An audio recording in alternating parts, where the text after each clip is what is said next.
आगे अभी तक हम लोगों ने समझ चुके हैं डेसिमल नंबर। डेसिमल नंबर की जितनी बारीकियाँ थी वो मैंने आपको अच्छे से समझा दिया है। अब देखिए यहाँ से आपको बहुत आसानी होगी क्या समझने में, परिमेय संख्या क्या होती है और अपरिमेय संख्या क्या होती है। तो ठीक है दोस्तों, आइए मैं यहाँ पे हेडिंग डाल रहा हूँ दोस्तों, परिमेय संख्या। परिमेय संख्या क्या होती है दोस्तों? परिमेय संख्या, इसी को हम लोग बोलते हैं दोस्तों रैशनल नंबर। क्या बोलते हैं? Rational number. क्या बोलते हैं इसी को हम लोग? Rational number. परिमेय संख्या क्या होती है दोस्तों? परिमेय संख्या क्या होती है दोस्तों? परिमेय संख्या।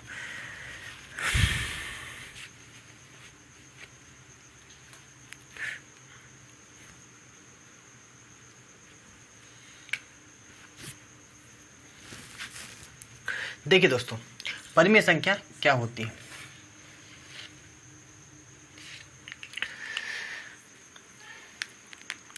अभी तक आपने परिमेय संख्या, अगर आपने पहले पढ़ा होगा तो आपने परिमेय संख्या की सिर्फ इतनी ही डेफिनेशन पढ़ी होगी कि परिमेय संख्या वह संख्या होती है जिनको हम लोग p/q फॉर्म में लिख देते हैं, मतलब जिसको भिन्न के रूप में लिखा जा सके वही परिमेय संख्या होती है। तो ये क्यों होती दोस्तों, मैं आपको अभी समझाता हूँ। देखिए, परिमेय संख्या वह होती है, मैं आपको यहाँ पे लिख देता हूँ, वह संख्याएं जिन्हें p/q फॉर्म में लिखा जा सके। वह संख्याएं जिन्हें हम लोग p/q फॉर्म में लिख सकते हैं दोस्तों, वही आपकी क्या होती है? परिमेय संख्या। और यहाँ पे जो आपका q होता है, q does not equal to क्या? 0। यहाँ पे दोस्तों आपका q कभी भी 0 नहीं होना चाहिए। अगर आपका q 0 हो गया तो ये संख्या अनंत हो जाएगी। अगर एक संख्या अनंत हो गई तो ये परिमेय संख्या नहीं कहलाएगी, ये परिमेय संख्या नहीं कहलाएगी।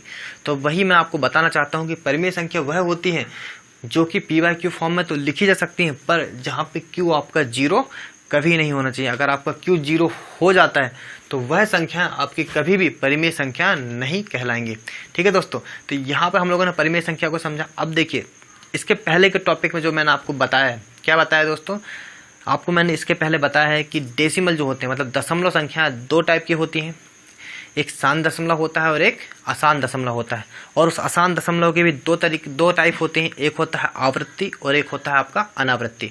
तो देखिए दोस्तों, यहाँ पे मैं आपको बताना चाहूँगा कि परिमेय संख्या वह होती है जिसको हम लोग दशमलव फॉर्म में लिख सकते हैं। और दशमलव फॉर्म में लिखने के लिए मैंने आपको बताया था कि जो दशमलव होते हैं आपके, दशमलव में मैं आपको यहाँ पे इसकी डेफिनेशन बताता हूँ अच्छे से। रैशनल नंबर,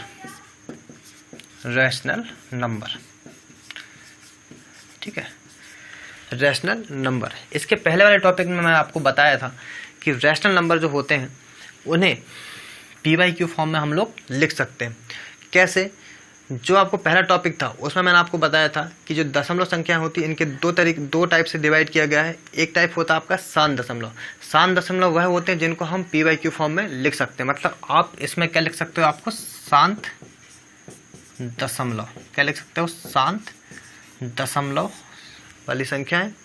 और प्लस में इसी के आगे मैंने आपको ये बताया कि उसके बाद एक तो शांत दशमलव हो जाता है और एक होता है अशांत दशमलव। पर अशांत दशमलव वाले टॉपिक में भी मैंने आपको नीचे बताया कि अशांत दशमलव दो तरीके के होते हैं, एक होता है आवृत्ति अशांत दशमलव और एक होता है अनावृत्ति अशांत दशमलव।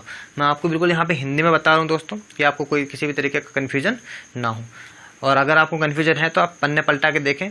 जो इसके पिछले जो क्लास में मैंने आपको बताया था, अभी बोर्ड पे जगह नहीं बची दोस्तों, पिछले क्लास में जो मैंने पिछले टॉपिक जस्ट जो पिछले वाला था उसमें आपको मैंने बताया था कि क्या होते हैं शांत दशमलव और अशांत दशमलव। तो यहाँ पे अशांत दशमलव में जो आपका फर्स्ट टॉपिक था क्या? रिपीटिंग, मतलब आवृत्ति अशांत दशमलव, आवृत्ति अशांत दशमलव।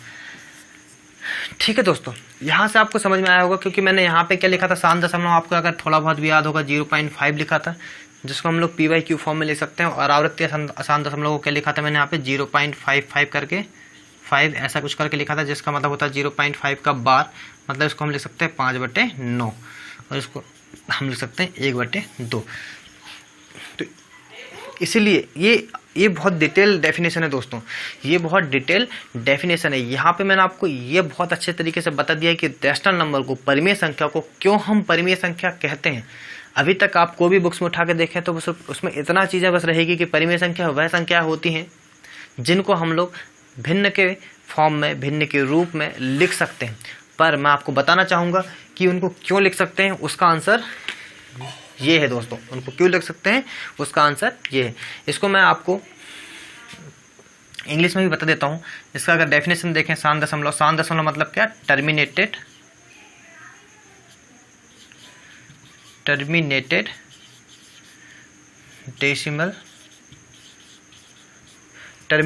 Decimal plus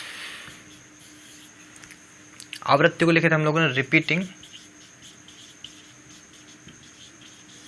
non terminated decimal, repeating non terminated decimal.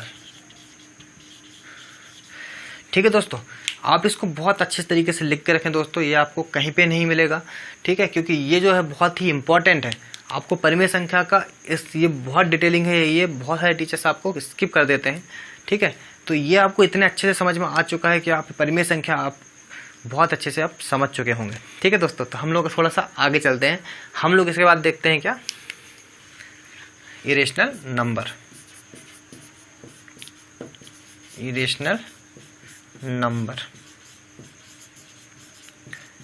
Irrational number मतलब दोस्तों ये है आपकी क्या दोस्तों, परिमेय संख्या।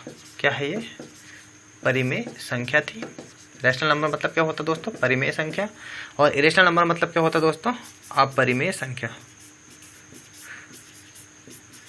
अपरिमेय संख्या। अब देखिए इरेशनल नंबर को हम लोग कैसे एक इस टाइप की डेफिनेशन में लिख सकते हैं।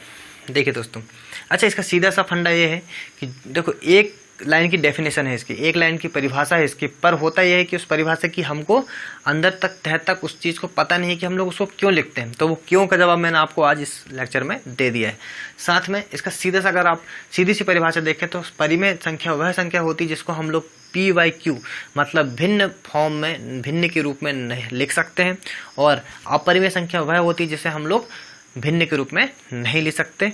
ओके दोस्तों, चलिए अपरिमेय संख्या क्या होती है, इसको अगर हम लोग इस तरीके से लिखना चाहें तो मैं पहले आपको हिंदी में लिख के बता दे रहा हूँ दोस्तों, फिर आपको मैं इंग्लिश में लिख के बता दूंगा। देखिए, या मैं आपको यहीं पे लिख देता हूँ हिंदी इंग्लिश दोनों मिक्स करके। देखिए ये जो होती हैं इरेशनल नंबर्स। इरेशनल नंबर होते हैं दोस्तों क्या, अशांत दशमलव, अशांत दशमलव, अशांत दशमलव प्लस अशांत दशमलव प्लस।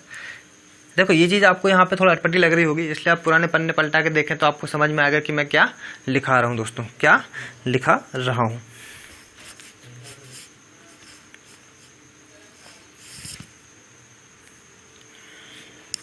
अशांत दशमलव प्लस ये नॉन रिपीटिंग था, नॉन रिपीटिंग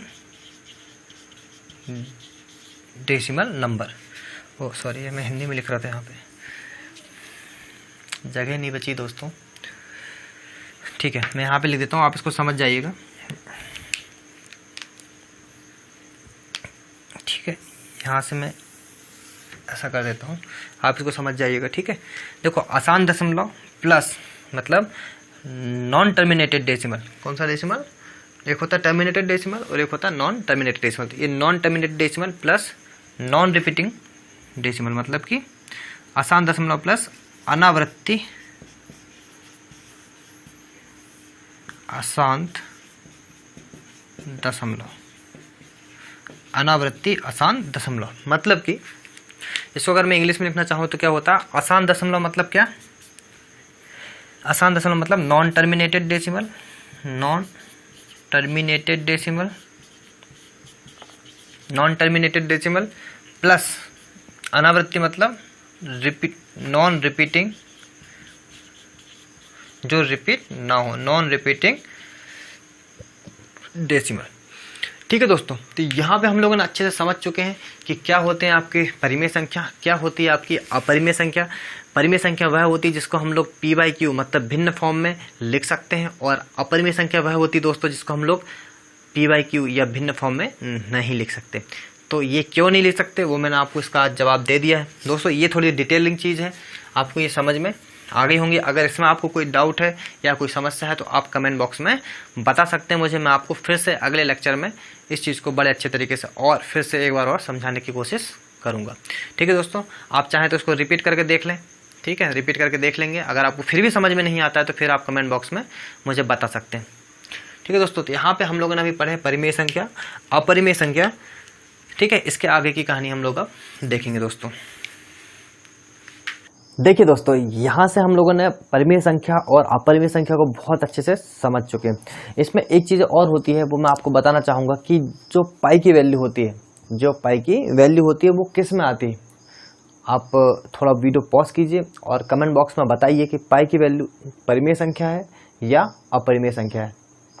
ओके दोस्तों, चलो हम लोग समझते हैं कि पाई की वैल्यू क्या है, परिमेय संख्या है या अपरिमेय संख्या है। देखिए, पाई की एक वैल्यू होती है 22/7।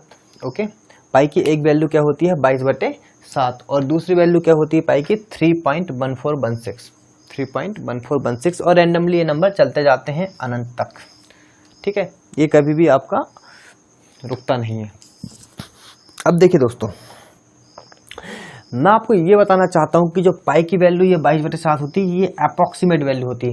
ये जो साइन है दोस्तों अप्रॉक्सीमेट वैल्यू का है, मतलब लगभग पाई की जो वैल्यू होती है ये लगभग होती है। क्या होती है? लगभग 22/7 होती है। लगभग 22/7 होती है, मतलब ये एग्जैक्ट वैल्यू नहीं है, मतलब ये एग्जैक्ट वैल्यू नहीं है दोस्तों। ये जो पाई की वैल्यू होती है 3.1416, ये वैल्यू जो होती है आपकी ये पॉइंट में होती है।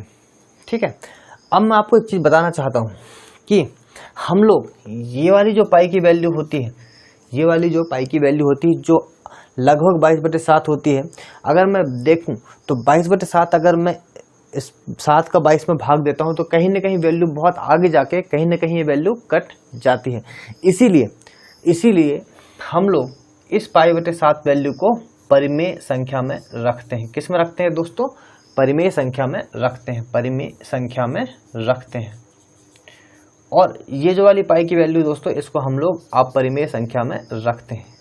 किस में रखते हैं? अपरिमेय संख्या में रखते हैं। ठीक है, ये छोटी सी चीज थी दोस्तों, ये नॉर्मली नहीं पता होती है किसी को। ओके, तो हम लोग ने ये आपका अभी यहाँ क्लियर कर दिया कि पाई की जो वैल्यू होती है वो किस तरीके से कितनी हो सकती है। चलिए अब हम लोग देखते हैं, इसमें अगर आपको कोई डाउट हो तो आप कमेंट बॉक्स में पूछ सकते हैं दोस्तों। ठीक है, अब देखिए दोस्तों, हम लोग अब यहाँ से ये देखेंगे कि जो हमारे नंबर होते हैं, नंबर हम लोगों ने परिमेय संख्या और अपरिमेय संख्या कर चुके हैं दोस्तों। अब देखिए, अब हम लोग ना यहाँ से क्या पढ़ेंगे? हम लोग यहाँ से पढ़ेंगे, मैंने आपको बताया था कि रियल नंबर दो तरीके के होते हैं। एक होता है रियल नंबर बोले तो वास्तविक संख्या दो तरीके की होती है। एक होता है इंटीजर जिसको बोलते हैं हम पूर्णांक संख्या, और एक होती है डेसिमल नंबर। अब हम लोगों ने डेसिमल नंबर तो पूरा पढ़ चुके हैं दोस्तों, अब हम लोग पढ़ेंगे इंटीजर जिसको हम लोग बोलते हैं पूर्णांक संख्या। देखिए क्या होते हैं इंटीजर।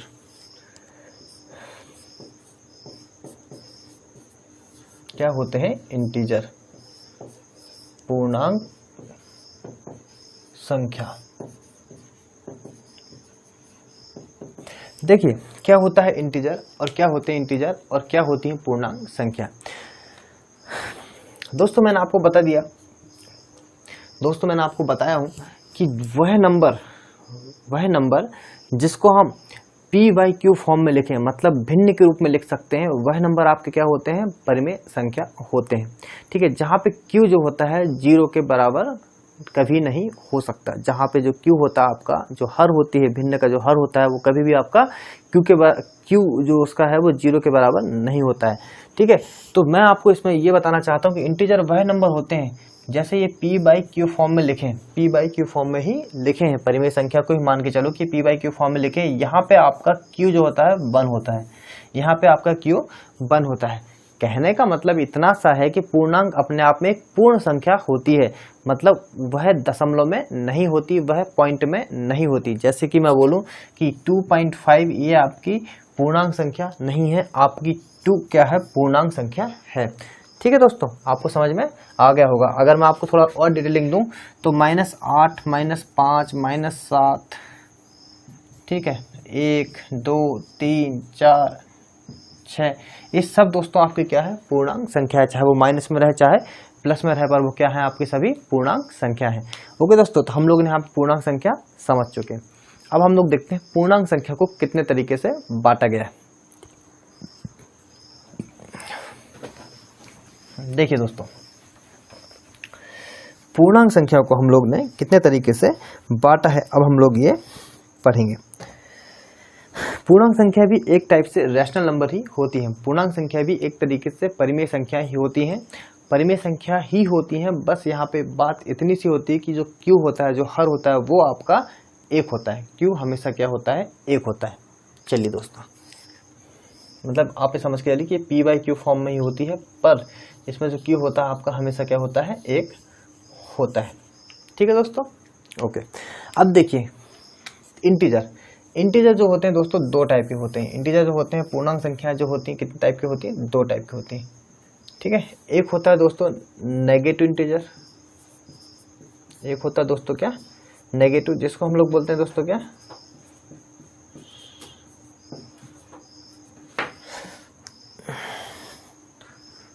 एक होता है दोस्तों आपको क्या, नेगेटिव इंटीजर, जिसको लोग बोलते हैं हम लोग क्या, ऋणात्मक संख्या। और दोस्तों दूसरा होता है आपका नॉन नेगेटिव इंटीजर। क्या होता है दोस्तों, नॉन नेगेटिव इंटीजर, जिसको हम लोग बोलते हैं अऋणात्मक, जिसको हम लोग क्या बोलते हैं, अऋणात्मक। अब देखिए नेगेटिव नंबर क्या होते हैं दोस्तों, नेगेटिव नंबर क्या होते हैं, आपको पता ही है कि नेगेटिव नंबर जो होते हैं माइनस अनंत से चालू होते हैं। कैसे चालू होते हैं, माइनस अनंत से चालू होते हैं, और -4 -3 -2 -1 तक जो नंबर होते हैं दोस्तों, ठीक है, -1 तक जो नंबर होते हैं, वे सभी नंबर आपके क्या कहलाते हैं, नेगेटिव नंबर कहलाते हैं। सभी नंबर आपके क्या कहलाते हैं दोस्तों, नेगेटिव नंबर कहलाते हैं, नेगेटिव नंबर कहलाते हैं। ओके, और अऋणात्मक संख्या वो होती है दोस्तों जो, देखो दोस्तों, जीरो जो होता है ना दोस्तों, आपका जीरो नेगेटिव नहीं होता, जीरो आपका नेगेटिव नहीं होता।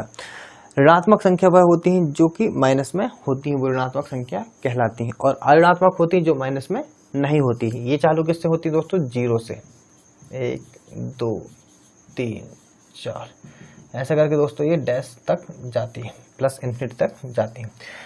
ठीक है दोस्तों, अब मैं आपको ये बताना चाहता हूँ दोस्तों कि ये तो हो गई आपकी ऋणात्मक संख्या, और ये हो गई आपकी क्या, अऋणात्मक संख्या।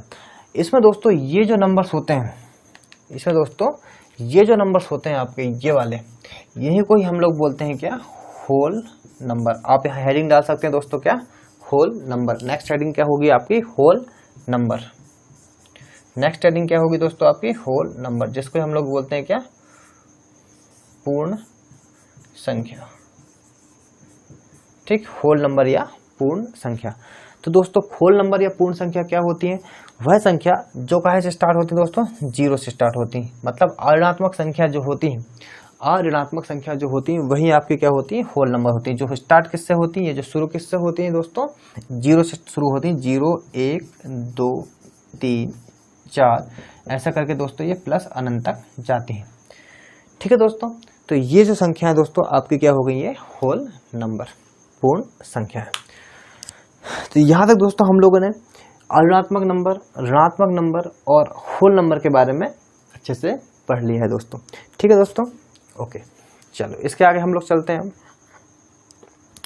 इसके आगे अब हम लोग चलते हैं। देखिए दोस्तों,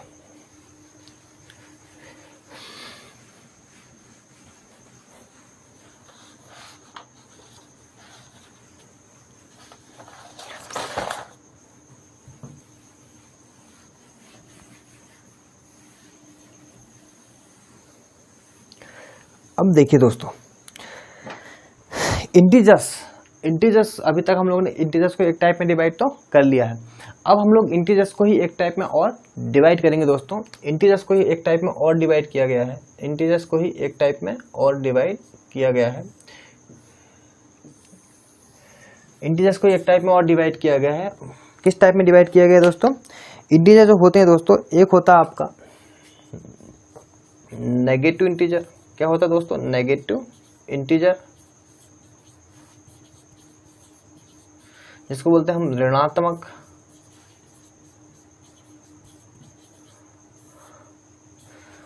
और एक होता है दोस्तों आपका पॉजिटिव इंटीजर। क्या होता है दोस्तों आपका? पॉजिटिव इंटीजर, जिसको हम बोलते हैं धनात्मक। अब देखिए दोस्तों क्या होता है इसमें चीजें। एक होता है नेगेटिव इंटीजर और एक होता है पॉजिटिव इंटीजर। नेगेटिव इंटीजर तो मैंने आपको अभी जस्ट बताया कि वह नंबर जो माइनस अनंत से चालू होते हैं और यहाँ -5, -4, -3, -2 और -1 में जाके एंड हो जाते हैं, वो क्या कहलाते हैं? आपके नेगेटिव इंटीजर। पर उसमें पॉजिटिव इंटीजर क्या होते हैं दोस्तों? पॉजिटिव इंटीजर दोस्तों वह होते हैं जो कि, अब बात आ रही दोस्तों पॉजिटिव इंटीजर की, मतलब कि पॉजिटिव संख्या, धनात्मक संख्याओं की। धनात्मक संख्या दोस्तों स्टार्ट होती है आपकी +1 से, +2, +3, +4, ऐसे ही करके दोस्तों ये प्लस अनंत तक जाती है। अब मैं आपको यहाँ पे क्या समझाना चाहता हूँ दोस्तों, देखो वहाँ पे मैंने जो 0 लिया था वो अऋणात्मक संख्या में मैंने इसलिए लिया था क्योंकि 0 ऋणात्मक नहीं होता, इसलिए वो एक होगी ऋणात्मक संख्या और जितनी सारी बची वो सब हमने किस में डाल दिए थे? अऋणात्मक में डाल दिए थे। अब बात आती है दोस्तों यहाँ पे धनात्मक और ऋणात्मक की। तो ऋणात्मक तो ठीक है भाई, यहाँ से -1 तक आते हैं और धनात्मक आपके +1 से स्टार्ट होते हैं। अब बात आती है दोस्तों 0 की। 0 क्या है दोस्तों?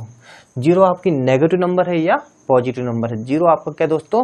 नेगेटिव नंबर है या पॉजिटिव नंबर है? अब दोस्तों ये आप वीडियो पॉज कीजिए और 1 मिनट थोड़ा सा टाइम लीजिए और सोचिए कि 0 क्या है, नेगेटिव नंबर है या पॉजिटिव नंबर है। ओके दोस्तों, नेगेटिव नंबर है या पॉजिटिव नंबर है?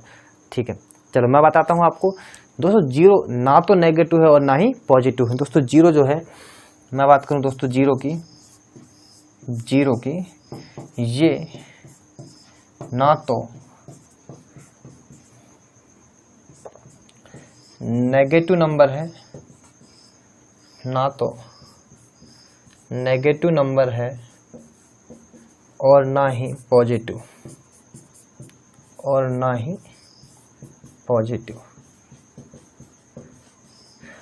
दोस्तों यहाँ पे मैंने आपको मतलब कहने का मतलब ये है कि ये ना तो धनात्मक संख्या है और ना ही ऋणात्मक संख्या है। ये ना तो ऋणात्मक संख्या है और ना ही धनात्मक संख्या है। ठीक है दोस्तों, यहाँ तक हम लोगों ने इंटीजर के 2 वैरायटीज पढ़ लिए कि इंटीजर एक हो गया ऋणात्मक, एक अऋणात्मक, और दूसरा इंटीजर की एक वैरायटी दोस्तों ऋणात्मक और पॉजिटिव, धनात्मक। तो दोस्तों यहाँ हम लोगों ने इंटीजर्स की ये जो कैटेगरी पढ़ी। अब देखिए ये 0 तो आपको समझ में आ गया कि 0 ना तो नेगेटिव नंबर है और ना ही पॉजिटिव नंबर है। अब दोस्तों यहाँ पे जो चीज़ें निकल के आती हैं, यहाँ पे जो 2 चीज़ें निकल के आती हैं, यही आपके दोस्तों कहलाते हैं नेचुरल नंबर, प्राकृत संख्याएं,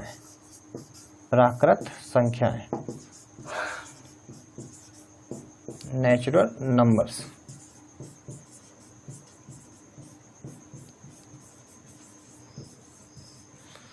दोस्तों क्या कहलाते हैं नेचुरल नंबर्स?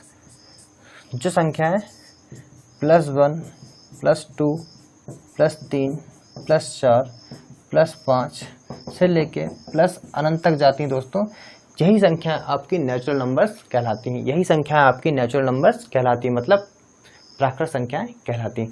दोस्तों यहाँ तक हम लोगों ने एक बहुत ही सिस्टमेटिक वे में पूरा नंबर सिस्टम को समझने की कोशिश की है। अभी दोस्तों इसमें और भी चीज़ें बची हैं, वो मैं आपको धीरे धीरे आपको यहाँ पे समझाते जाऊँगा। तो इसको आप कॉपी कर लीजिए। ओके दोस्तों, ठीक है, अब इसको हम लोग मिटा देते हैं।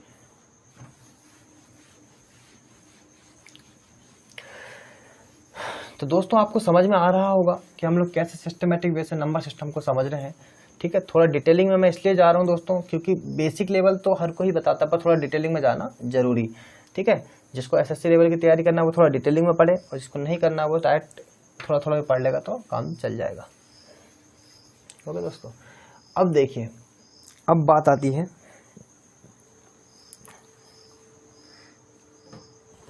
इंटीजर्स को हम लोग थर्ड टाइप में डिवाइड करेंगे। इंटीजर्स को हम लोग थर्ड टाइप में दोस्तों डिवाइड करेंगे। देखो क्या होते हैं, इंटीजर्स को मैंने दो टाइप में डिवाइड कर चुका हूँ। अब एक तीसरा टाइप देखिए दोस्तों, इंटीजर्स को हम लोग तीसरे टाइप में डिवाइड करेंगे। इंटीजर्स को देखिए, इंटीजर्स को दो टाइप में और डिवाइड किया गया, ठीक है दोस्तों। एक है दोस्तों आपका इवन नंबर, क्या होता है, एक इवन नंबर दोस्तों, और एक होता है दोस्तों आपका क्या, ऑड नंबर। क्या होता है आपका दोस्तों, ऑड नंबर। देखो दोस्तों, इवन नंबर को हम लोग बोलते हैं सम संख्या। क्या बोलते हैं दोस्तों, सम संख्याएं। और ऑड नंबर को ही बोलते हैं दोस्तों हम लोग विषम संख्या। क्या बोलते हैं दोस्तों, विषम संख्या, ठीक है दोस्तों। एक होती दोस्तों सम संख्या और एक होती दोस्तों विषम संख्या। अब देखिए सम संख्या क्या होती है दोस्तों, सम संख्याएं क्या होती है। वैसे तो आपको पता होगा कि सम संख्याएं क्या होती है दोस्तों, पर फिर भी मैं आपको थोड़ा सा बता देता हूं दोस्तों कि सम संख्याएं क्या होती हैं। ओके दोस्तों, देखिए वह संख्याएं जो दो से डिवाइड हो जाए या जो दो से जिनका भाग चला जाए, वही संख्या क्या कहलाती है दोस्तों, सम संख्या। वही संख्या क्या कहलाती है दोस्तों, सम संख्या। जिनका दो से भाग चला जाए, जिनसे दो का भाग चला जाए वही क्या कहलाती है दोस्तों, आपकी सम संख्या, ठीक है दोस्तों। अब देखिए इसको एक फॉर्मेट में लिखा जा सकता है, इसको लिखा जा सकता है फॉर्मेट अगर देखें तो 2 के फॉर्म में। अब आप सोचेंगे दोस्तों इसमें k क्या है, तो k एक कांस्टेंट वैल्यू है। k की वैल्यू आप कुछ भी लिख सकते हैं दोस्तों, 1 2 3 4 से लेके आप डैश तक प्लस इन्फिनिटी तक कोई भी नंबर आप इसमें रख सकते हैं। आप जो भी नंबर रखेंगे दोस्तों उससे आपकी हमेशा इवन नंबर या सम संख्या ही आएगी। देखिए हम लोग एग्जांपल देख लेते हैं। मान लो मैं k की वैल्यू दोस्तों यहाँ पे 1 रखता हूँ, तो क्या हो जाएगी वैल्यू, 2 ही हो जाएगी दोस्तों। यहाँ पे देखिए थोड़ा सा यहाँ पे हो गया, k की वैल्यू यहाँ पे रख देंगे 1 और यहाँ पे इवन नंबर आपका क्या आएगा वो हम लिखते जाएंगे। अगर मैं k की वैल्यू 1 रखता हूँ दोस्तों तो क्या आएगा, 2k मतलब 2 × 1 कितना जाएगा दोस्तों, 2 आ जाएगा, ठीक है दोस्तों। अगर मैं k की वैल्यू दोस्तों यहाँ पे 2 रख देता हूँ तो 2 दूनी कितना हो जाएगा दोस्तों, 4 हो जाएगा। अगर मैं k की वैल्यू यहाँ पे 3 रख देता हूँ दोस्तों तो 3 दूनी कितना हो जाएगा दोस्तों, 6 हो जाएगा। इसी प्रकार ये आगे बढ़ता रहेगा। तो कहने का मतलब ये है कि वह संख्या जो जिनका 2 से भाग चला जाए वह कहलाती है दोस्तों आपकी क्या, सम संख्या है। ओके दोस्तों, जिसका फॉर्मेट है क्या दोस्तों, 2k फॉर्मेट है। k की वैल्यू कांस्टेंट है दोस्तों, जो आप कुछ भी रख सकते हैं, ठीक है दोस्तों। ओके चलो, अब बात आती है ऑड नंबर, ठीक है। तो ऑड नंबर क्या होते हैं दोस्तों, सीधी सी बात है, जो सम संख्या की जो कंडीशन है उसकी जस्ट उल्टी कंडीशन या जो उसकी जस्ट विपरीत कंडीशन ही किसकी होगी, विषम संख्या की होगी दोस्तों। देखिए विषम संख्या जिनका 2 से भाग ना जाए, इसका फॉर्मेट क्या है दोस्तों, जिनका 2 से भाग ना जाए, जिनका 2 से भाग ना जाए वह आपकी विषम संख्या कहलाती है। जिनका 2 से भाग ना जाए दोस्तों वही आपकी विषम संख्या कहलाती है। इसको अगर मैं फॉर्मेट में लिखना चाहूँ दोस्तों तो ये होता है 2k + -1 फॉर्मेट में। किसमें दोस्तों, 2k + -1 फॉर्मेट में या सूत्र में इसको हम लोग लिख सकते हैं। अब दोस्तों यहाँ पे k की वैल्यू दोस्तों कांस्टेंट है। k की वैल्यू क्या है दोस्तों, यहाँ पे कांस्टेंट है। आप k की वैल्यू कुछ भी रख सकते हैं। तो इस फॉर्मूले में जब भी आप k की वैल्यू कुछ भी रखेंगे तो दोस्तों आपकी हमेशा विषम संख्या ही आएगी। देखिए हम लोग इसको चेक भी कर लेते हैं। देखिए एग्जाम्पल देखिए, अगर मैं k की वैल्यू दोस्तों यहाँ पे 1 रखता हूँ तो देखिए 2 एकम 2 + 1, एक तरफ प्लस वाला एक तरफ माइनस वाला देख लेते हैं दोस्तों, ठीक है। तो 2 एकम 2 + 1 कितना दोस्तों, 2 एकम 2 + 1 कितना, 3 हो गया दोस्तों, ठीक है। अगर माइनस वाला रखूँ तो 2 एकम 2 - 1 मतलब कितना, 1 हो गया दोस्तों। अगर इसमें k की वैल्यू में कितना रखूँ दोस्तों, 2 रख देता हूँ तो 2 दूनी 4 और 1 कितना दोस्तों, 5 हो जाएगा। और 2 दूनी 4 - 1 कितना हो जाएगा दोस्तों, 3 हो जाएगा। अगर मैं k की वैल्यू दोस्तों यहाँ पे 3 रख देता हूँ तो देखिए 2 3 दूनी 6 + 1 7 हो जाएगा। 3 दूनी 6 + 1 कितना हो जाएगा दोस्तों, 7। और 3 दूनी 6 - 1 कितना हो जाएगा दोस्तों, 5। तो इस तरीके से दोस्तों आपने देखा कि हम लोग ऑड नंबर को किस तरीके से हम लोगों ने समझ चुके हैं।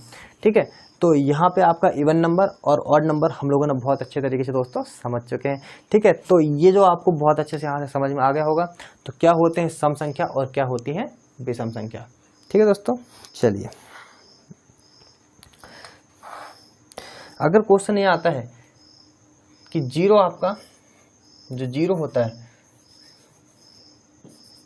जो जीरो होता है ये आपका इवन नंबर है या ऑड नंबर, वो आपकी सम संख्या है या विषम संख्या है। दोस्तों एक सेकंड के लिए आप अपना वीडियो पॉज कीजिए और सोचिए कि जीरो क्या सम संख्या है या क्या विषम संख्या है। ओके दोस्तों, तो देखिए जीरो जो होती है दोस्तों आपकी क्या होती है, सम संख्या होती है। जीरो आपकी सम संख्या होती है, इसको आप नोट बना के लिख लीजिए कि जीरो आपकी क्या होती है दोस्तों, एक सम संख्या होती है। क्यों होती है, जैसे जीरो में आप जब भी किसी का डिवाइड दें, जैसे मान लो 2 में मैं 0 से भाग देता हूं, तो 0 से भाग देता हूं,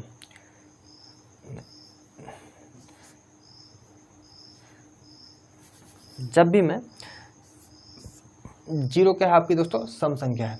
ठीक है, तो जब भी मैं 2 से 0 में भाग देता हूं दोस्तों, तो 2 शून्य शून्य हो जाता है और ये भी शून्य हो जाता है, मतलब देखिए क्या बचता है, जीरो ही बचता है। मतलब जो 2 है आपकी, जो 0 है आपकी, वो क्या है दोस्तों सम संख्या है। ओके दोस्तों, चलिए या आप इसको ऐसे समझ सकते हैं दोस्तों कि जैसे जीरो है, जीरो को जब भी आप 2 से भाग देते हैं दोस्तों तो क्या आता है जीरो, और जीरो क्या है दोस्तों आपका इवन नंबर है। जीरो आपका क्या है दोस्तों इवन नंबर है। तो दोस्तों इसको मैं रफ कर देता हूं।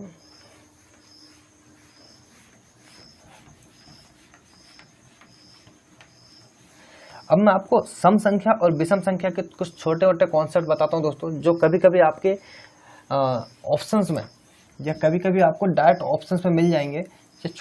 मैं आपको कुछ भी नहीं छोड़ना चाहता दोस्तों, बिल्कुल बेसिक से लेके मैं आपको हाई लेवल तक लेके जाऊंगा। मैंने आपको पहले ही लेक्चर में ये बता चुका हूं इंट्रोडक्शन क्लास में कि मैं आपको बिल्कुल बेसिक से हाई लेवल तक लेके जाऊंगा। तो यहाँ पे अगर आपको थोड़ा बोर फील हो रहा है तो आपको दोस्तों अच्छे से पढ़ना है, क्योंकि आपको बिल्कुल भी बोर नहीं होना है, क्योंकि एग्जाम्स ऐसे ही नहीं निकलता है। आपको हर एक चीज़ को बड़े अच्छे से समझते चलना है, बड़े अच्छे तरीके से नोट्स बनाते चलना है दोस्तों। चलिए ठीक है, तो मैं इवन और ऑड नंबर की कुछ प्रॉपर्टीज आपके सामने बताता हूँ। देखिए प्रॉपर्टीज बोल सकते दोस्तों, आप इसको क्या बोल सकते हो दोस्तों, प्रॉपर्टीज। ओके दोस्तों, इंग्लिश में ध्यान नहीं देना ज़्यादा, मैं मैथ्स का टीचर हूँ, इंग्लिश का नहीं। ठीक है दोस्तों, अब देखिए अगर एक दो स्पेलिंग गलत भी होगी तो आपको ये नहीं सोचना कि क्या चल रहा है। चलिए देखिए, जैसे मान लो मैं कोई नंबर लिखता हूँ दोस्तों, जैसे मान लो मैं कोई नंबर लिखता हूँ, मैं लिखता हूँ दोस्तों 2, मैं लिखता हूँ दोस्तों 2,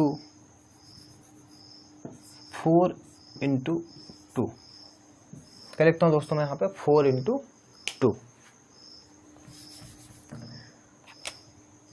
4 इंटू 2। ठीक है दोस्तों, 4 इंटू 2 तो कितना होता है दोस्तों ये 8। और जब मैं लिखता हूँ दोस्तों 4 प्लस 2 तो कितना होता है दोस्तों ये 6।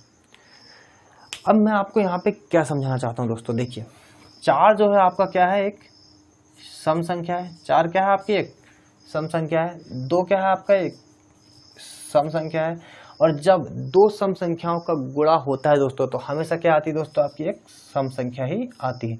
जब 2 सम संख्याओं की गुणा होती है तो एक सम संख्या ही आती है। ऐसे ही हम लोग इसमें देखें प्लस वाले में 4 क्या है दोस्तों आपकी एक सम संख्या है, 2 भी आपकी क्या है एक दोस्तों सम संख्या है। तो यहाँ पे 6 भी क्या है दोस्तों आपका एक सम संख्या। अगर मैं इसमें माइनस कर दूं दोस्तों तो 4 में 2 गए 2 आ जाएगा, ये भी क्या है दोस्तों एक सम संख्या ही है। मतलब जब भी 2 सम संख्याओं को जोड़ा या घटाया जाता है दोस्तों तो हमेशा क्या आती है दोस्तों एक सम संख्या ही आती है।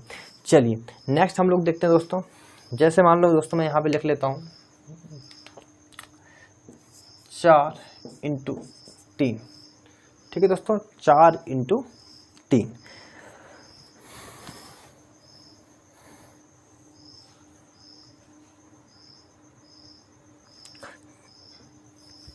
दोस्तों मैंने लिखा 4 इंटू 3, कितना हो गया दोस्तों 4 तिया 12।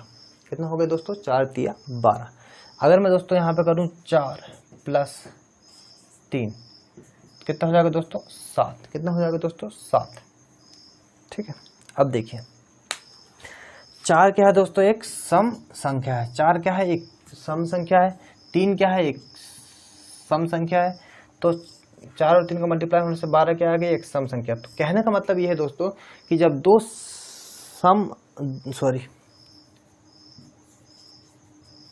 कहने का मतलब यह है दोस्तों कि जब एक सम और एक विषम संख्या का गुणा किया जाता है, जब एक सम संख्या और एक विषम संख्या का गुणा किया जाता है दोस्तों, तो हमेशा दोस्तों आपकी एक सम संख्या ही आती है। तो हमेशा क्या आती है आपकी एक सम संख्या आती है दोस्तों। यहीं पे हम लोग यहाँ देखते हैं कि 4 क्या है आपकी एक सम संख्या है, 3 आपकी एक विषम संख्या है। तो जब भी दोस्तों हम एक सम संख्या और एक विषम संख्या का गुणा करते हैं दोस्तों, एक विषम संख्या जब भी हम एक सम संख्या और एक विषम संख्या को जोड़ते हैं या घटाते हैं, तो जोड़ते हैं दोस्तों 7 आता है, या घटाएंगे तो 1 आएगा। तो दोनों ये जो संख्या होती है दोस्तों क्या आती है हमेशा विषम संख्या आती है, हमेशा क्या आती है दोस्तों विषम संख्या ही आती है, क्योंकि 7 और 1 दोनों ही क्या है दोस्तों विषम संख्या है। चलिए ये आपका एक कंडीशन होगी दोस्तों, ये आपकी 2 कंडीशन हो गई, और आपकी ये तीसरी कंडीशन देखिए दोस्तों। जब हम 2 विषम नंबर ले लेते हैं दोस्तों, 3 आप ले लेते हैं दोस्तों यहाँ पे 5 × 3, तो कितना होगा जो 5 × 15। ठीक है, यहाँ पे ले लेते हैं दोस्तों आप 5 + 3, कितना होगा दोस्तों 8। ठीक है दोस्तों, 5 क्या है दोस्तों एक विषम संख्या है, 3 भी क्या है दोस्तों आपकी एक विषम संख्या है। तो 5 दिया कितना हो गया दोस्तों 15, और ये भी आपकी क्या आ गई एक विषम संख्या। तो दोस्तों मेरा कहने का मतलब ये है कि जब हम एक विषम संख्या और दूसरी विषम संख्या का गुणा करते हैं दोस्तों, तो हमेशा एक विषम संख्या ही आती है। ठीक है दोस्तों, अब यहाँ पे देखिए 5 क्या है दोस्तों आपकी एक विषम संख्या है, 3 क्या है आपकी एक विषम संख्या है, तो आई क्या दोस्तों एक सम संख्या। अगर इसका माइनस करते दोस्तों तो कितना आता 2, और वो भी एक क्या है सम संख्या ही है। तो जब हम एक विषम संख्या और एक दूसरी विषम संख्या, जब हम 2 विषम संख्याओं का जोड़ना या घटाना करते हैं दोस्तों, तो हमेशा एक सम संख्या ही आती है। ओके दोस्तों, तो ये जो है सम संख्या और विषम संख्या से रिलेटेड जितने क्वेश्चंस या जितने लॉजिक्स या जितनी बारीकियां हो सकती थी, वो मैंने आपको यहाँ पे अभी प्रोवाइड करा दी है।